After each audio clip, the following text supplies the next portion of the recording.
Do you know where we are, donkey? Neither do I.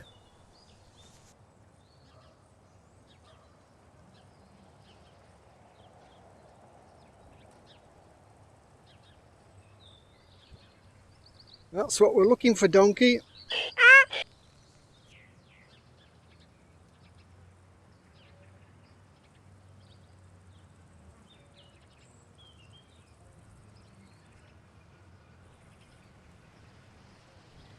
Any new theory that lays claim to distinction must solve the following problem: the hyperfine frequencies for the hydrogen atom. And there are three conditions it must satisfy. 1.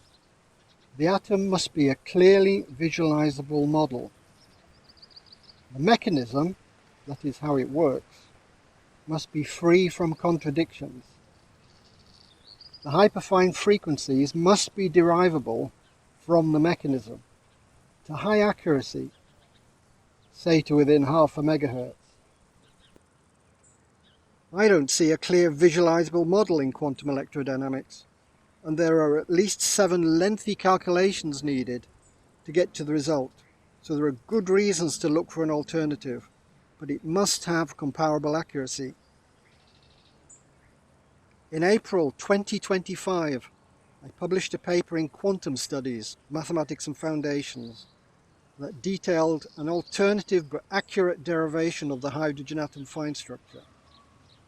It's been done before.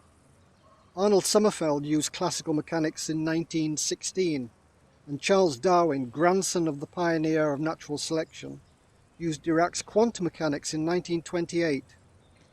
But it hasn't been done without an external potential, and it needs to be, because experiments show that electrons can exist in quantized states without one. So I use an internal potential. Now, the fine structure formula is only the first level of accuracy. What's really needed are the hyperfine frequencies, which consist of a Lamb shift calculation and a hyperfine splitting calculation. I can achieve both of these with 2 or 3 relatively simple adjustments to the fine structure, and its accuracy is similar to quantum electrodynamics.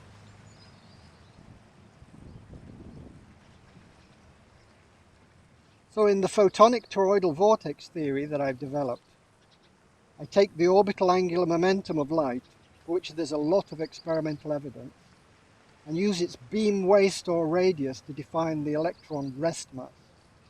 Same for the proton, but on a much smaller scale. Then the orbital angular momentum trajectory is bent into a toroid.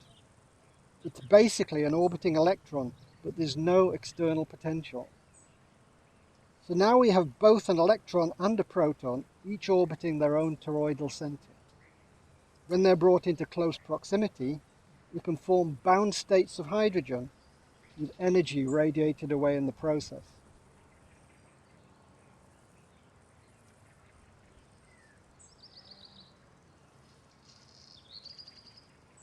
One interesting consequence of the PTV model is that an electron is always surrounded by a magnetic momentum field. It doesn't need relative motion to generate one.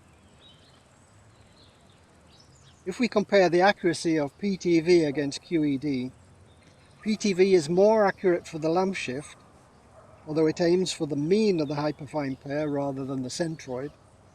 Then for the hyperfine splitting of the pair, we find QED is slightly more accurate than PTV.